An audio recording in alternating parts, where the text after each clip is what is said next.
TA. So they're looking to pressure the SF. I think in that game, if Ehome manages to destroy SF somehow or really shut him down in the early phase, they're gonna do really good because first, like, they're gonna be able to pressure way more because AM is not gonna come online before minimum 20-25 minutes. And they don't have to worry about taking the game late. Yeah, exactly. And also SF is gonna be looking to farm jungle because that's gonna be the only, you know, like SF is gonna take the safe farm, and that's usually what AM wants to do. So it's gonna make it really hard for Secret to, you know, balance their farming. Yeah. So CTY's last game on TA was 12-2-11 at Mars TV against Empire, and that was against a Tiny Wisp from Empire. So very strong numbers on it here. This pick will determine more or less what Secret wants to do. I feel like it could be really hard to distributing the farm equally between the Shadow Fiend and the AM, and I would say Shadow Fiend would more or less might have to take a sacrifice, like he takes less priority and given more to the anti-mage, depending on how the game goes for them. I still feel like you've got to have some kind of AoE control for your offlaner. Tidehunter doesn't make sense because you've got 2 heroes, even 3, that can buy a BKB already on the side of Ehome. I still, Earthshaker I feel gets there earlier with this combo. I think Shaker is a pretty good pick indeed. Shaker is more like teamfight focused as well. Like I talk about having pressure against the anti-mage. Like I think their lanes at the moment they can still do like Undying still fits very well with their line. Ehome or for Ehome, they can do like Undying off lane plus Darkseer and Undying plus TAs. I personally like the combo a lot, the traps plus the tombstone. And now they got rid of the Brood, which is good. So if they actually, like you mentioned, want to go for a dual lane off lane, which they could, but that lane is not the weakest though. Like AM, Dazzle, Witch Doctor is still a strong lane. Yeah, definitely. Still, now they can get away with the dual lane, safe lane that's going to control whatever side plays. Brood was the only hero that could actually pressure, I think, Rubik, Gyro in a 1 versus 2 situation. Yeah, definitely. Not even pressure. Like she can even win the lane by herself. Undying is actually terrifying to me right now. By Ehome. Is Spirit Breaker still good here for Zai, as in the last game? I don't think it is. I think they need area control. I think something like Shaker, Magnus. It's hard to say. They need something very special. Zai doesn't usually play either of those. He's more like, you know, an Axe Bristle sort of a guy. Bristle is like a space taker. I feel they need a space maker now because having Anti-Mage and Shadow Fiend, they can't afford to have a Bristle in their lineup. Yeah, I think it's too slow. It's too crowded. They need someone to make space. I think it can be a pressure lane though, if you have like BB Dazzle. Yeah, possible. That would be possible, but if you don't do very well in the laning phase, then it'll be very hard to distribute farm among the cores. That is very interesting. Night Stalkers. It'll still be something similar to the Undying plus Darkseer, or like you have a strength core, a strength support that roams around, and having the silence is very strong against anti-mage. You know, those 3 heroes together, like Templar, Night Stalker, and Darkseer, the chasing potential, they it's just run insane. At you. This is very scary. When you're playing a poor Dazzle, you know, in the middle of that, you have like Darkseer running at you, Night Stalker running at you, and Templar. And you can't see anything. How do you position yourself? Yeah, and Witch Doctor and Dazzle is very vulnerable towards the Night Stalker this game. This is going to be very scary if they can actually pull it off. I mean, if they get the 4-position Night Stalker with early eggs, it's just so devastating. I mean, it's not only that, you know. Pyro, the mid-game damage output alone. The Darkseer can go jungle and leave the lane towards the Night Stalker, so they have like some form of synergy as well between the lineup where Night Stalker would have a lane to go to and have experience. To me, that is again a flawless draft from RTK. It's very balanced. It makes a lot of sense. There's a lot of synergy. Yep. It's very good early game, late game. They have strong lanes. The last pick is very difficult here for Secret. It's quite impressive. And they're down to 3 seconds. Goodness gracious. And they used, I mean, that's really what they needed. They needed AoE control, and they needed a bit of pressure in the lane, but it's not going to be an easy game for Zai's Axe, for sure. Right. Okay, thank you very much. And we are headed into our second game of our second series of the day. The last quarterfinal of the upper bracket. Is it about to come to a premature end for Team Secret? We're about to find out. Let's go back to the commentary team.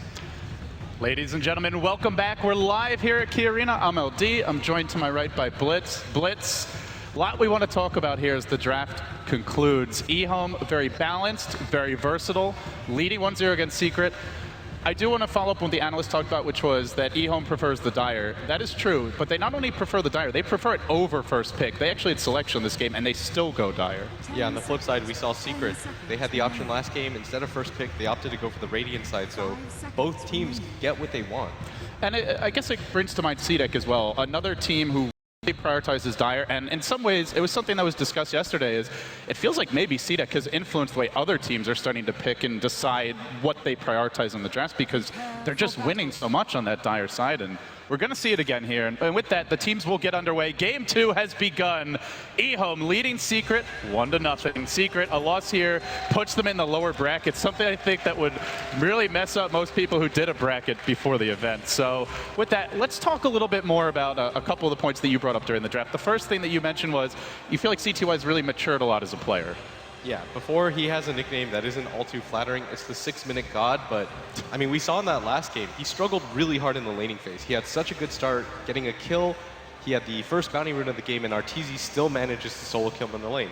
But after the 20-minute mark, it was all CTY. Once he gets that Bloodstone, leading the charge every single time, doing zips across the map, playing absolutely fearlessly, initiating and forcing those inopportune BKBs by Arteezy. It just shows the maturation of a great player. Somewhere along the way, and who knows if it was ROTK, if it was Lanham or DDC, or perhaps someone else he played with, he had discipline instilled in him, because this is a player that would go on tilt when he started at Dota 2, and it's been true for a lot of the younger players as they rose through the scene. He actually left the game for a while. He was starting to play League of Legends, but man, he's back in a big way. We might have a rumble here off the bat. It's ZYF up in front, taking some initial harassment from Puppey, and 3 heroes are going to come in. They get off the Battle Hunger. Just really wanted to secure this route. It's CTY engaging, but the cast will bounce. Oh, this could be bad for Ehome off the bat. DDC, the body blocks from Zai. Very nicely done. The lift not going to save him. And Secret get right back to work, taking the first blood and grabbing the bounty rune there, although Arteezy did not get the bounty rune bottom. That was grabbed by RTK, who harassed him pretty heavily here to start, but Arteezy's got a lot of regen, 7 tangos and a salve, so he was ready to trade. And I like this from Secret this game. They've actually given the mid lane back to S4, who's playing the Shadow Fiend, a hero I thought they were incredibly successful with, but I don't like to see S4 playing those mech carriers that naturally just sit in the back of the fight, don't really have playmaking potential. I feel like this is S4's role. This is how he won a TI. This is what they want to get back to. Giving him a hero that can just do a lot on the map. Yeah, and it's a hero that has a nice kind of balance, as you're getting at. Not only can he scale with farm, but he doesn't really have to sit and farm. Once Shadow Fiend gets that first item, the treads maybe as well, he can start making plays, and then Arteezy can play the 4 protect one with Shadow Fiend more in a team fighting type role. So it is a more versatile opening. They are going to make a move here on Zai top lane though. Trying to chase him at the same moment. There's also action bottom. It looks like Zai is taking heavy rocket barrage damage. RTK able to surge away in the bottom lane. Zai the man in danger. Puppey with the body blocks. Beautiful blocks, but he's going to take the rocket barrage instead. Oh, he played so well to almost save Zai, but unfortunately this is a gyrocopter, and that meant he was right there to take a hailstorm of rockets on round number 2. Yeah, that's the strength of the gyrocopter, is that the rocket barrage might be one of the top 2 spells in the game at the early phase. With just 1 or 2 levels, it has kill potential, which is pretty absurd, and that tells you why this gyrocopter is so favored, because pretty much any support pairing with the gyrocopter is successful. That's what allows you to see heroes like Dazzle picked up, where they're not typically the best laners. Same with the Night Stalker, but gyrocopter makes everything okay for your supports. I gotta say, we've got some great signs here. I don't think I've ever been portrayed as kawaii, but this might be the first time. Oh, the WoW. We saw that guy. He has really sick hair. Yeah, he does. He's got amazing hair. One. He also has hair, which is more than some of us can say. Wow, don't sell yourself. Don't sell period. That was like the worst attempt to cover. You're like, there's nothing I can say I here. only feel sort of bad for people with that hair. Because I'm friends with Ted. I'm going to shave your head one night when you're not looking. I'm okay with that. Are you? Yeah, it'll grow back. Do you want to do it here live? It does. Well, we're back underway. It seems that'll have to wait for another day, as Lanham takes a lot of tower shots on the way out. He's probably just going to have to go heal. They do get the kill. It forces his Fountain back, though, and Zai's going to be able to stick around in this lane, so he should get a little more space for experience. Look at the mid lane now. Now, this used to be an incredibly TA-favored matchup. There were some nerfs to the hero. There were some bugs fixed. CTY winning the lane so far slightly. He's 8-3, but it feels like nowadays the Shadow Fiends tend to do a lot better in this 1v1. It is still a TA favorite matchup just because it's incredibly hard for the SF to get kill potential on her. And that's what you always want to look at as a mid laner. How can I kill him versus how can he kill me? It's really hard for the SF to get a solo kill, but with 2 traps, CTY could feasibly get a kill, and that's what you have to concern yourself with. And at the same time, SF's weakness is that he can't really CS in the early game, but S4 is doing a really good job of keeping up. S4 will get the rune bottom, courtesy of Kuroki's rotation, but it was RTK putting a lot of pressure there. Has hit level 2, no stacking just yet for the Darkseer, nor for the Shadow Fiend, but you got to imagine between those two plus the Anti-Mage, even the TA, I mean, there's 4 heroes in this game that can definitely benefit from jungle stacks across the map, so wouldn't be surprised to see the support start working on that soon. Arteezy with an aggressive blink in bottom. A matchup, I remember Black used to play this matchup a lot, and he felt like it's a matchup that Anti-Mage should really be able to dominate if he can get aggressive from level 1. Just walk up to him, mana burn, you trade your HP regen, but you get rid of all of the Darkseer's mana. But this time they didn't have a support here when the lane started. So RTK's already hit level 3, he's almost got his soul ring, having more space than what you normally would get. As you said, that he did exactly what you wanted. He blinks forward aggressively on him, already getting 2 levels of the mana break just to get aggressive. And Arteezy doing a good job of not needing any real supports, but I mean, Secret, they're kind of showing their hand there. They're saying to themselves, okay, if we're backed into a corner, game 2, you know, if we lose this, then we get dropped to the lower bracket. We're going to pick Arteezy, the Anti-Mage.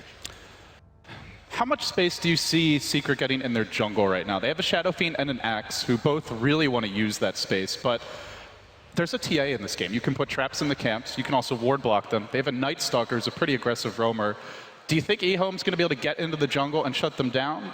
Do you see them getting aggressive here in like the next 5 minutes? I think during the second nighttime, it's going to be really crucial for them to get aggressive on the map everywhere. They just have to apply pressure.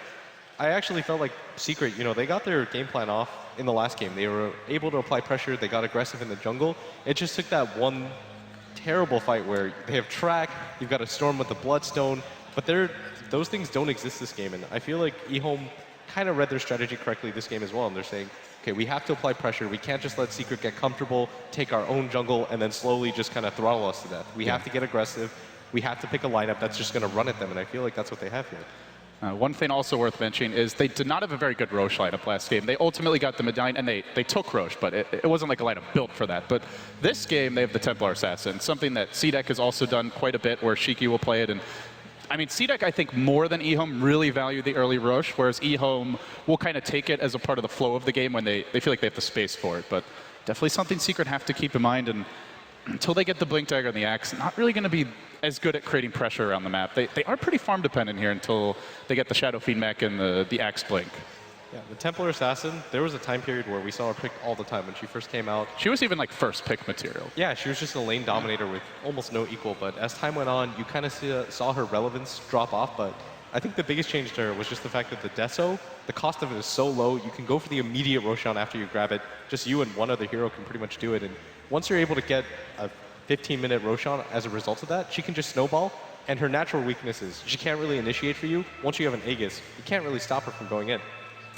And she could do it so safely because of the traps as well. So you always have some vision, you have an idea where they are, and this is the analysts called it a run-at-you lineup, and it can be. It definitely can be. They've got Gyro. We've seen this hero going for aggressive ganks very often in the tournament. Night Stalker, great roamer. They have Iron Shell surge potential on TA. That's terrifying, to put it mildly, but they don't have to. They can also farm Ancients, they can farm the jungle, they can go for at least a decent late game. So it feels like a very flexible draft, and even if it goes late, you've got Darkseer versus Anti-Mage. Used to be very annoying to play against him with the wall, and still could be a threat here. Also, you can get the Shadow Fiend Aura as well, so pretty irritating to play against. For me, the onus is on Ehome's lineup to really get aggressive. Because so you want to see them take the fight to see? Yeah, they have to in the early game because, like I said last game, there's no real natural counters to Storm last game.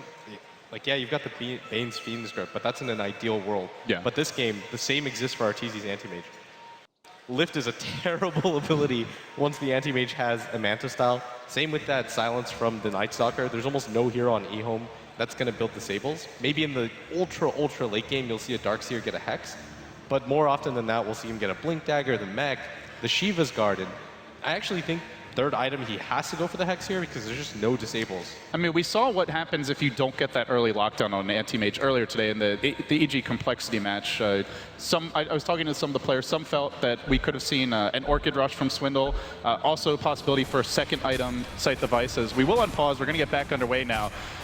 Teams just needed a moment there. But it didn't have the lockdown. And Arteezy, it was a worse game to lock him down than this one. Like, they really had nothing on an Anti-Mage, but this game still isn't exceptional once he gets the Manta. Yeah, it's going to really come down to how aggressive Ehome can get. And I think that's why they take the TA, just because they can go for the Roche and then play objective gaming. And I think that's how they have to play, because once that anti-mage gets maybe 3 items, there's no real peer for him in this game. And the gyrocopter does an okay job of keeping up, but the split push game especially is going to be so hard for them to deal with.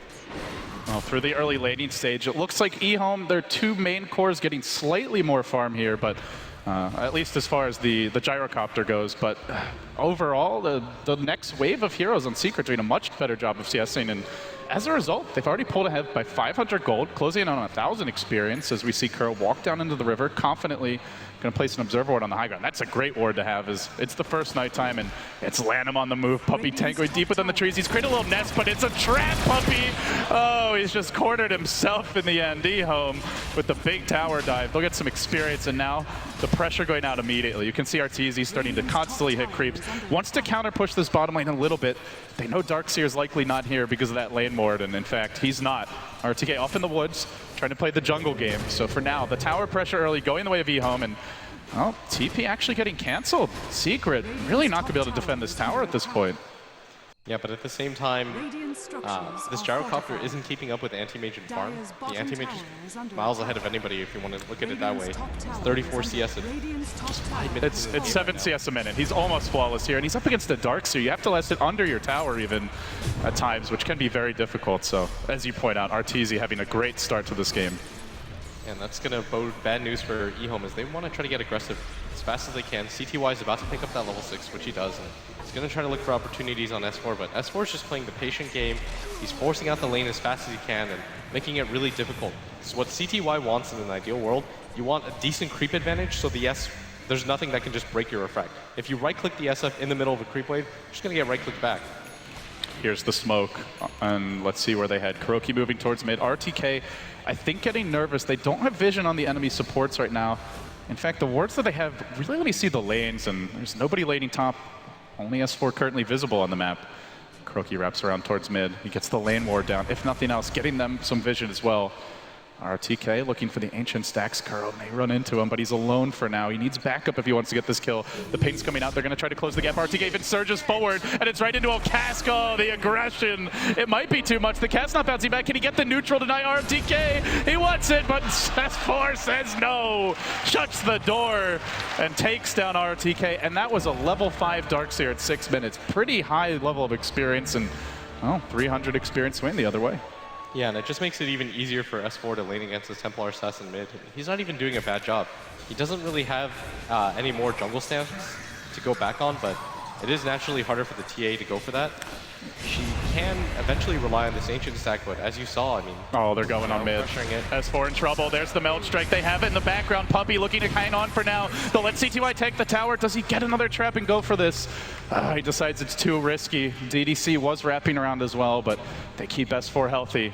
They're going to get a sentry down in the lane once again. The raises forcing the wave out and buying S4 the time he needs to heal up, but not to be deterred. This is something we've seen more and more as the tournament goes on. The aggressive moves from Gyrocopter. ZYF deep behind enemy lines of S4 stops for this camp. Oh, he's gonna actually run behind him. S4, they came from behind! Oh, ZYF making the plays. This is how Secret normally play. They really push it to the limit with their farm advantage. We saw it a lot through the group stage, but Ehome have been reading that, and they're looking to punish it, and now they want Puppey. Graves about to cool down here, but he's so much on his own. Even if he gets the Grave off, he won't. CTY looks to lop his head off, but it's actually DDC, the man to get the last hit. It's that ward down here that isn't in vision of the sentry. Secret just naturally assumed if there was going to be a ward, it'd be on top of this cliff. But it's just out of range. They just spotted him all the way through. Or even more in the middle of the lane. You've got the sentry there as well, but both sentries just missing. And they're chasing a bit for more. Uh-oh, Kuro in danger here. The cast bouncing. Beautiful bounces from Kuro, but a follow-up trap, and they continue pursuit. In comes the anti-mage. RTK fairly low on money. He's going to surge his way forward. Still healthy in terms of HP, and they silence Arteezy. Can they focus some time? 5 seconds to go. The Grave, I don't know if it's enough. He runs the other way. Last auto attack. Can they get him to blink? He makes it. Arteezy survives. They surge. No vacuum. And now the turn. S4 marching back in. He's got the move speed advantage. There's the cast basket is going to bounce once to CTY. That's all they need for DDC. One more auto tech. They pound him down. ROTK also forced to run. Secret bouncing right back. They could have gone for an easier support kill, but they thought they had the bigger one, that juicy anti-mage and the well-timed grave, and the blink just cooling down. Ehome, they get thwarted in their effort for the bigger kill. And that was perfectly timed, and if they had been successful with that, they could have denied Arteezy a lot of time, could have made it incredibly hard for him to get back into the jungle, but with that play, all of Secret rotating down just to be able to protect their anti-mage and that jungle. The grave was perfectly timed. Arteezy waited out that blink for as long as he possibly could, managed to TP out at the last second instead of just running away, which I think was the correct decision. But CTY is going to do some... They want S4 now. This one's going to be hard to escape from. Call down hits him once. He turns for the raise. He does bring RTK to a 3rd HP, but that's not enough for the kill. Ehome. Again, the Gyrocopter really showing his flexibility here, Blitz. He can do it all. He can farm the stacks, he can pressure towers way earlier than a hero like Anti-Mage, and he can also take these fights, giving CTY time to clear out the Ancients. And the Radiant squad actually had vision of this, but they just don't feel like they have the levels or items they need to engage. The big one that it's going to be a while, and the analyst mentioned that this would be a hard game for Zai. It really hasn't been a great one so far. He's level 6, but the Blink's still 1,600 gold away, and without that, it's tough for Secret to initiate. Yeah, what they're waiting right now is on Ehome to overextend like they did at that bottom push, where they can catch them out, run them down, but I mean, that does rely on Ehome getting over-aggressive, and it's hard for Secret to really catch anybody out pre-Blink Dagger Axe. And I think that's kind of the weakness of their lineup. They have a lot of counter initiation, but their initiation game is incredibly weak, but they are putting a lot on Arteezy right now. Because if this anti-mage gets incredibly farmed, they realize the type of position they're in. They can just play the split push game. He's done it before. He really has. We've seen a lot of impressive anti-mage games out of Arteezy, and I would say it's probably the hero he played the most coming into TI as well in pub. So definitely something he's been practicing and expecting to use quite a bit here. Yeah, he ran into me in like 30 pub games or something like that. Something absurd when I was on my Smurf. Well, every single game was anti-mage. That is what you get for being a dirty Storm picker. What a great hero counter. Press one button, kill Storm. Lol. Great stuff, Arteezy. Wow. No salt here. Yeah, you're so salty. It's coming out of your pores, my friend. We just flame each other now whenever we pick heroes. Yeah. Well, you're hero pickers, so you both You gotta be a random player nowadays to get respect. Yeah. And even then, if you random a good hero, you lose the respect. You have to random bad heroes. I just happen to random Storm a lot, but yeah, Ehome right now trying to put pressure on this mid tower. CTY here by himself. Kuro's gonna go for the cask. It's not gonna bounce at all though, and with that, any chance of a kill is gone. And it's about to be, it's closing in on that next nighttime. May see some moves coming out from Ehome. You can already see the more aggressive trap placement in conjunction with these wards, and actually a very unique one in the trees here near the Radiant Tower mid. Not something you see often, but that's a cool trap to see a support trying to back somebody up. And as you said, Secret, they want Ehome to come to them. And what do you know? Ehome are coming to them, but will this end the way they're hoping? That's the question that remains to be seen. Yeah, and one of their crucial disables, maybe their only real disable, DDC, is at this top lane right now. And it's not easy. He wants his level 6. He really does. There's the trap coming in mid that denies there. S4 with a good start to the fight. TP's going to come, but Calldown was ready for this. Arteezy runs away. It only connects on Kuro, and now they pound into sight with the Rocket Barrage. Almost half his health gone. Ladham surrounded, though, in between two. Not that tanky anymore. Even Arteezy going to get involved, but this leaves S4 to the Wolves. There's the Grave. Well placed. A cast that bounces beautifully. The wall zoning some of Secret back, but Arteezy rushes in. He tags the Rocket Barrage. He's got to blink away, and blinks to the south. That leaves Zai to be left for dead, and he'll be collected in the end by CTY. But oh, they found Kuro. He's way in deep. He does have a teleport scroll. Lift is ready, and they've also stolen the castle. They've got 2 ways to stop the TP. They'll start with the lift, and that's all they need. Ehome, it just feels like they're the stronger fighting lineup right now. A pretty decent engagement from Secret, but just didn't have the firepower. Yeah, this is not where Secret's game is strong right now. They have to just get Arteezy that Battle Fury so he can decide to split push, but right now, Ehome, they're perfectly content with taking that trade. Even with losing that Night Stalker in the early game, they're perfectly okay with that because it means that Secret are more willing to engage and commit to a fight, which is what they want. They have 0 disables. They've got the Rubik Lift, that's about it. So they have to have Secret, you know, Secret has to be a willing dance partner for Ehome to get anything done. It's been a battle of vision really in both games, but this game, it feels like Secret is falling behind in the vision department here. They've only got 1 ward on the map, still every Dire Tower alive. The traps and deep wards continue to pile up, and you just toggle the Fog of War for Ehome, they see almost the entire Radiant Woods, and Now, their own wood's a bit less vision there, but they've got the towers up, so they've got control, and now they'll grab another tower. They also get their own mech, this to match what S4 has. So when it comes to team fight, Ehome are ready to rumble. They're moving on towards mid. Arteezy looking for split push, but he's not the Shadow Fiend type of hero that can quickly bring down a tower. He's going to blink into the enemy woods and just wants to keep the farm up. He knows the Battle Fury is the key. Slow the game down and buy time, but guess what? There's vision. It's on Puppey, and swarming in is Ehome. They may even run into Arteezy here. He blinks out. Oh no, Arteezy, this could be a devastating retreat. Oh, just gets out of range of the call down. Can he make it out? Puppey, he'll be the man left behind for now. S4 not even going to try to help him. Death by the Fade Bolt. They still hold the level 4 paralyzing cast. Will they find Kuro? The TP out. He'll make it. No vision on him, but the pressure mounts bottom. Arteezy, oh, 43 HP. Now Kuro, even when they survive, it's only barely. He wants this Battle Fury, but the pressure on the map is there for Ehome. Yeah, they've got wards in their own jungle. That sentry to follow up too. It's pretty surprising that they decided to place it there, but clearly it pays off because they know if they're pressuring Arteezy's jungle, he's just going to rotate to theirs.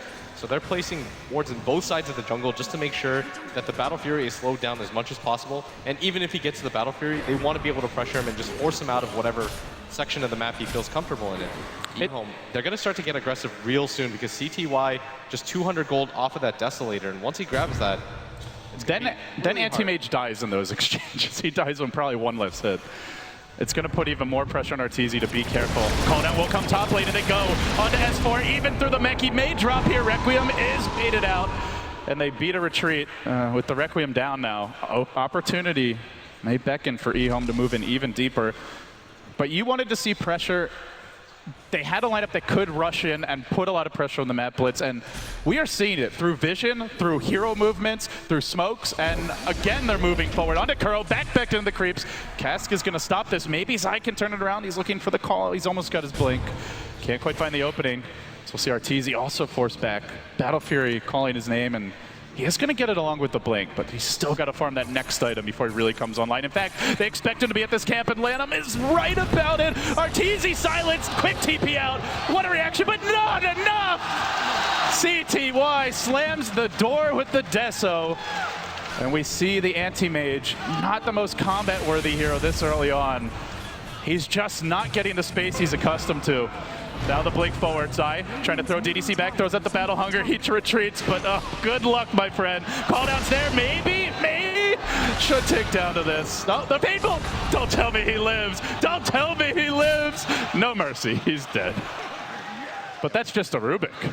It's not too big of a deal, and Secret, they do respond and finally get something off the map, and Arteezy, he's still a little bit further than away from the Battle Fury than he wants to be, and Ehome showing themselves on the map just so CTY can go for the solo Roshan, finds a really fortuitous DD rune at the same time, and this is going to be such a huge experience lead and farm lead from him. And that's almost the blink as well, if he wants it. And once he gets that blink, it's going to be a guessing game for Arteezy, because if he misplaces his blink, CTY is going to run you down and pretty much two-shot you. And he still doesn't have the Battle Fury, and I mean, the risk is, the issue is, if you hold the blink, you start to lower your farming speed by a substantial amount. At top, Zai's ready for this. They're looking for the jump in, they've got the blink call, it's on to ZYF to go, the death ward to follow, but instantly canceled by RTK, medical assistance has arrived, and they're gonna turn it! Ehome now hunting for S4, the TP out will be canceled, no void, they got him! He's down as well, 3 crumble. ROTK, the man of the hour, saving his team and turning the fights, and Arteezy now. He'll be pushed off the lane. He's not going to be allowed to farm. He still doesn't have the Battle Fury. It's on its way now. Boy, he's going to have to dig deep if he wants to turn this back. It's not even really the individual stars from Ehome that are really making a difference. It's their supports. This ward allowed them to see the Axe jump in. It's made such a huge impact. That's twice now that they've set up a gank using it. The first time they get Puppey, the second time they get 3 heroes out of Secret. And this ward, it's all about the vision nowadays, as you said earlier on in this game. And it made all the difference in the world because Ehome, they see that their gyrocopter is going to get initiated on. They instantly rotate 3 heroes to back them up. They correctly guess that Secret are going to get aggressive, and the turnaround potential for them is huge.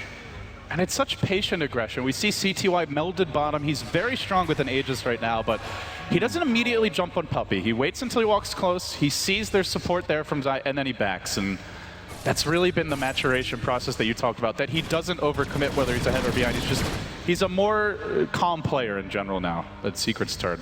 They want to make something happen. Puppey on the smoke.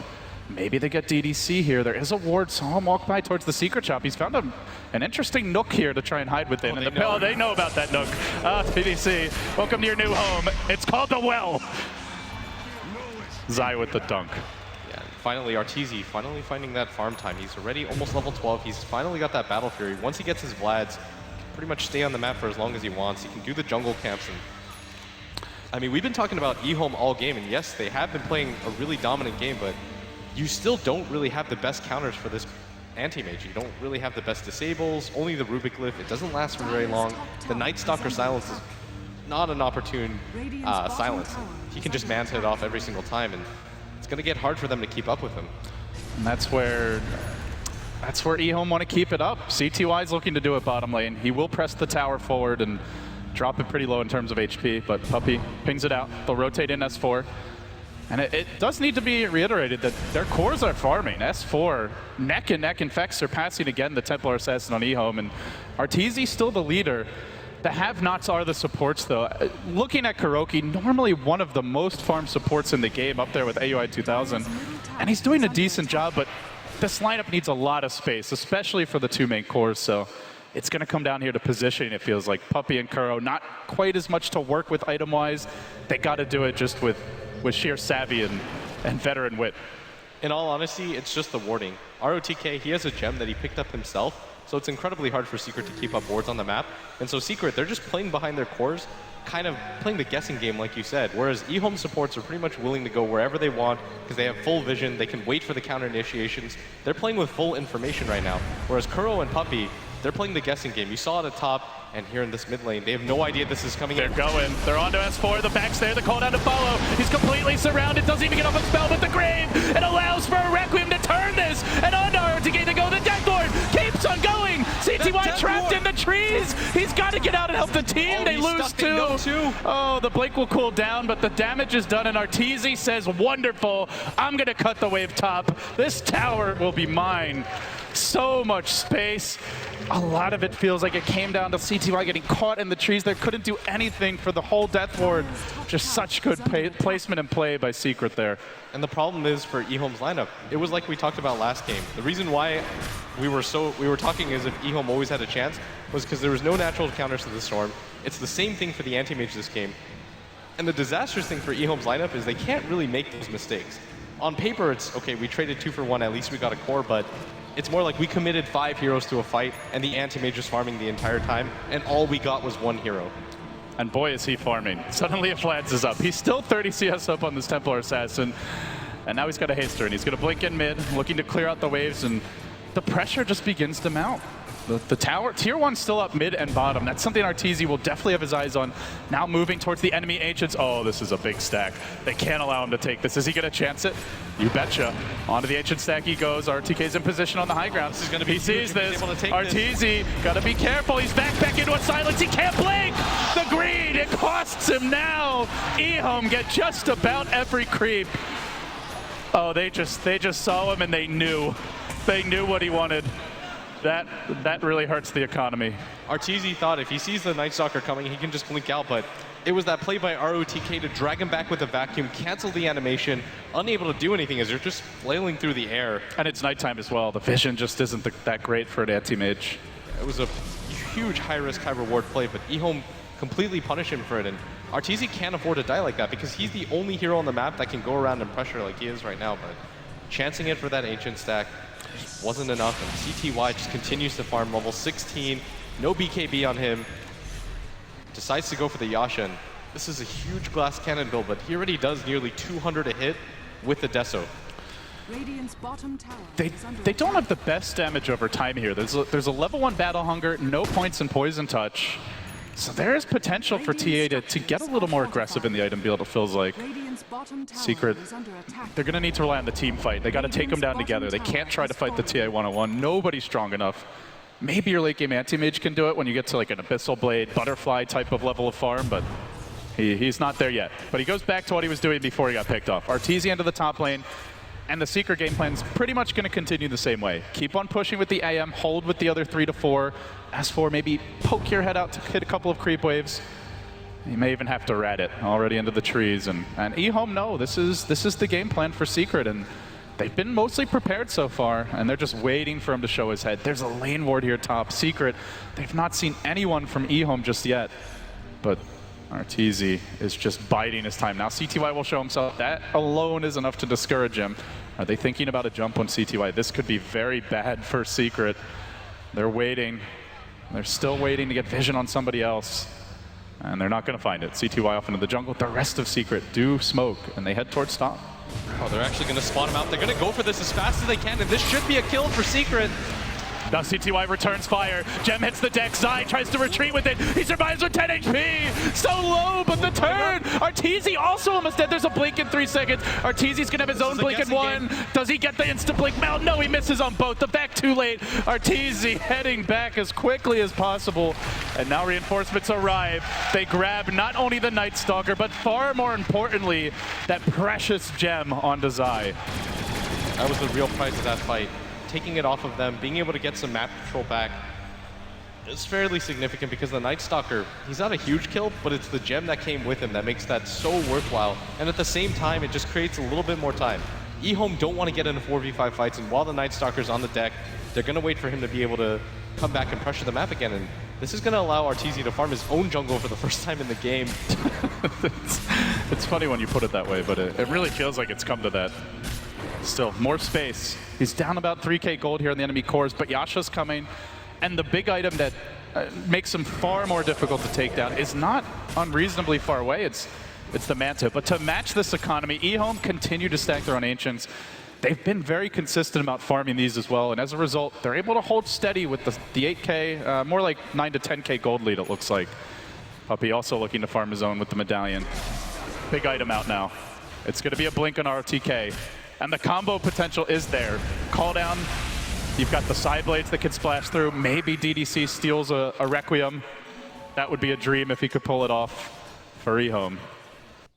For me, it just feels like the Death Ward from Kuro is going to be the huge game changer. We saw it in that last fight where he was able to keep it going the entire time.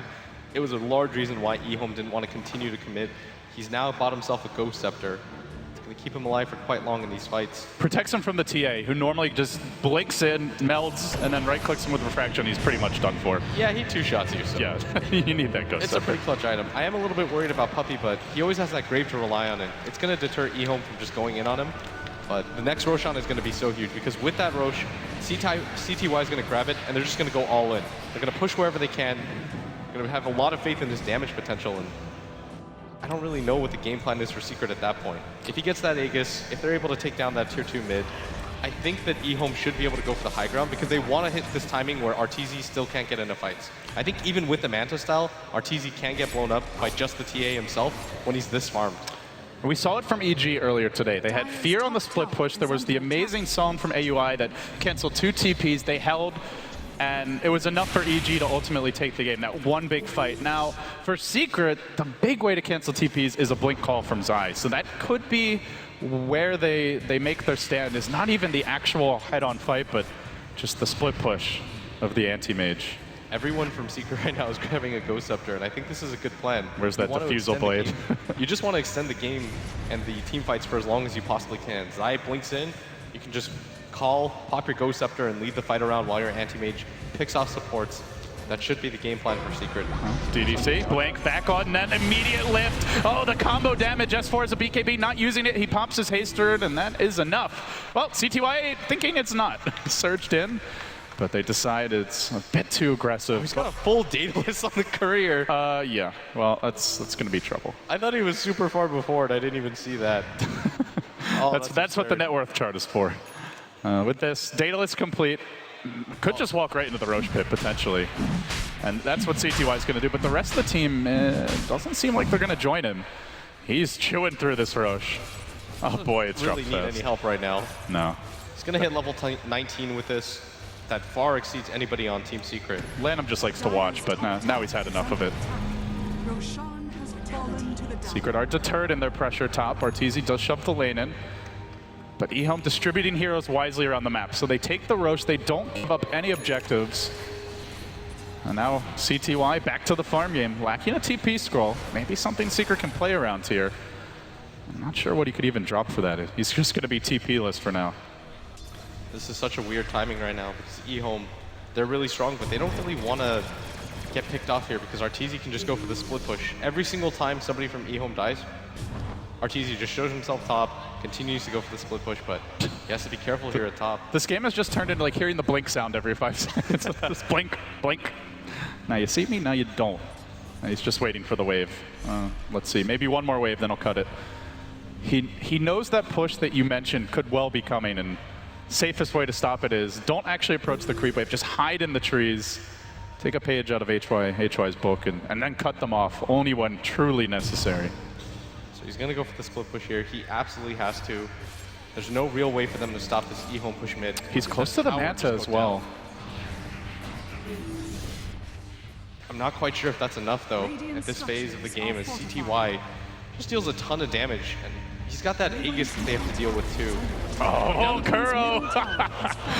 That Ghost Scepter may well have been required if there was a crit coming out from the Daedalus. Yeah, I'm pretty sure that just saved his life. It was a good buy. That felt like a Daedalus hit. He's pretty happy about what just happened right there. Here comes the creep cutting, and this is going to be the area where we see the most of Arteezy, is just that kind of rim near the enemy side of the map. But uh-oh, somebody isn't so mobile. It's Puppey, trapped in the trees, will end up going down. Meanwhile, mid, CTY, hoping that S4 dares to walk up the ramp. Oh, S4, DD ruined, BKB, no TP. No TP for S4, in trouble. There's the first trap. He can BKB out of the slow and try to man fight. He's gonna go for the Requiem, but no chance in hell.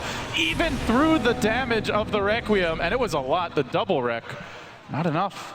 Yeah, if you think at bottom, by the way, if that was a bad move by Puppey, so Puppey, if anybody shows up in the lane to kill him, it's just free information for Arteezy, because he knows guaranteed 2 heroes down there. One of them has that lockdown ability that he's afraid of before he has his Manta, and it allows him just TP top, split push that lane.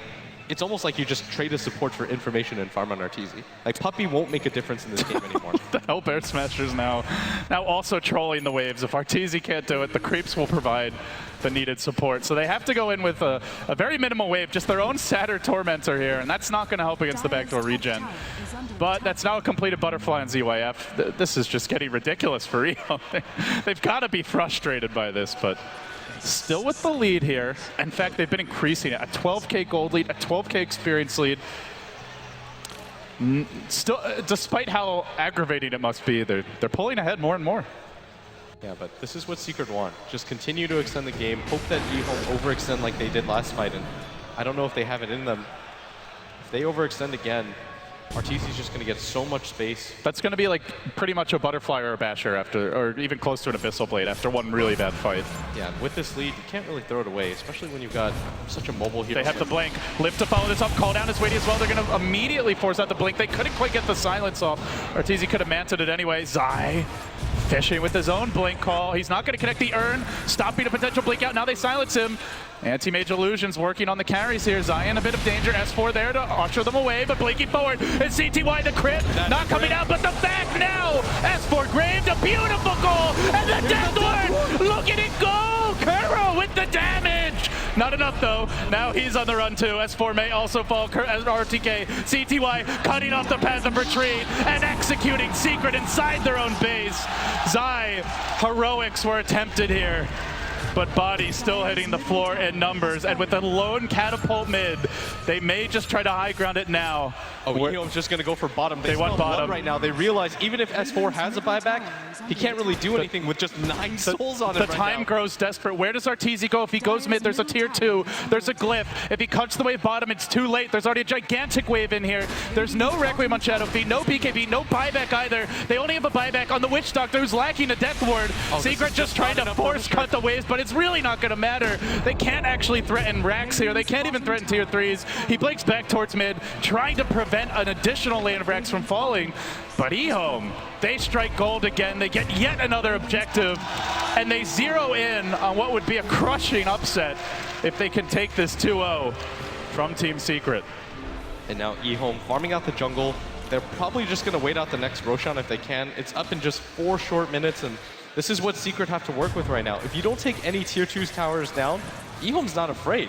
They realize, okay, we'll trade 2 or 3 creep waves for Arteezy for a Rax every single time. What Arteezy has to do is just force pressure on one of the tier 2 towers, take it down. So at worst, he's trading racks for racks, but Ehome every single time deterring him. They save all of their tier 2 towers, so when they go for that death push, there's not a whole lot that he can do, and that's a free racks for them, a 4-man team wipe to go with it, and CTY is just so farmed right now. He has a full He's got an MKB. No, do they even have a butterfly? No, that's just a preventive measure. Arteezy hasn't even picked up a component for a butterfly yet. Now, he could buy one, but butterfly, normally your go-to item to maximize the split push just for the raw attack speed on your hero, and it does benefit the illusions a bit from the stats, but he's, I don't know. At this point, you're just not man-fighting CTY. That phase of the game feels over, barring an amazing team fight.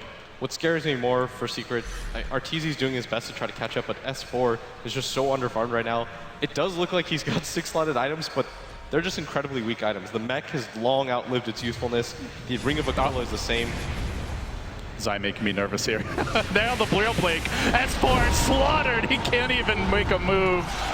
Oh, Jesus.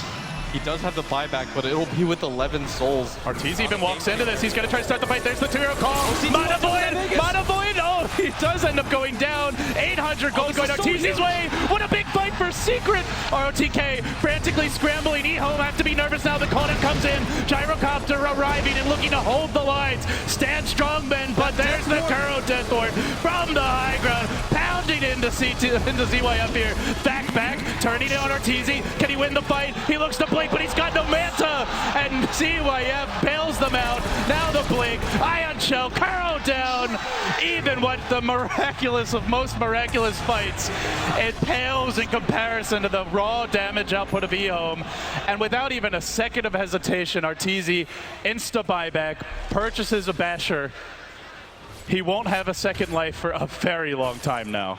That's ZYF in a nutshell. CTY, that's the guy we're talking about, but he just sneakily runs in. He's like, I also have 20K net worth. Like, did everybody forget about that? If you watch this both cast, games it's now. my bad completely. We haven't really talked about the fact that he's 10, 0, and 10 right now. We've focused so much on CTY. It's just absolutely stunning. He's almost got a full, he actually does have a full MKB complete. And I think Secret is in a similar situation. They all in to kill the TA without realizing there's just an equally net worth farm Gyrocopter waiting in the rear. And he was late to the fight, too. Yes, he got there like didn't even come in. 2 heroes were dead. The Night Stalker was on the run. The Darkseer was just trying to get out as well. And, oh, hey, call down, flat cannon. Get the hell out of here. Oh, Ehome now. I won't have the Aegis for a little bit of time, but it's about to respawn, it looks like. Just a minute or so. And there's no anti-mage buyback blitz. This means they can push with Aegis, with 2 ultra-farmed cores, and a Darkseer that outstrips the Axe and even the Shadow Fiend of S4. So basically 3 farmed cores on like 1.5. And Secret are just going to have to play picture-perfect Dota to have any chance of holding this. Yeah, and S4 doing his best to try to catch up, but what real items is he going to go for? He could go for the butterfly, but you've got 2 heroes already countering it before it even comes out. A Satanic could help, but then he'd be left with 0 damage. I don't really see what item he's going to get to really change this game. He would need a minimum of 2, maybe an AC plus the Satanic. Then he would have the damage to back it up, but... Or at least to be a threat to the supports, if nothing else, in these fights. Arteezy, he's going to get caught out he here. just bought back. Oh, he's thrown to the low ground. That's pretty fortunate. Now the turn. Arteezy, 1 auto tech blinking out, but it's Zai who's left behind. Zai in a bit of trouble. Can he make his way out? There's the Ghost Scepter desperately hanging on, but going back in! Arteezy!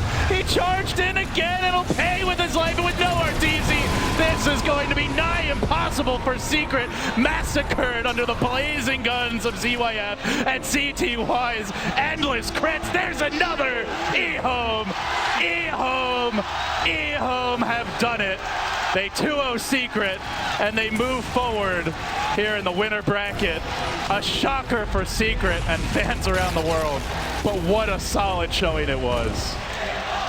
I mean, Ehome took care of business. Neither of those games even looked particularly close. In the first game, Secret had the advantage, but Ehome staying strong. And in that second game, I mean, I thought Secret was going to bounce back to turn in a dominant game 2, but Ehome, from start to finish, the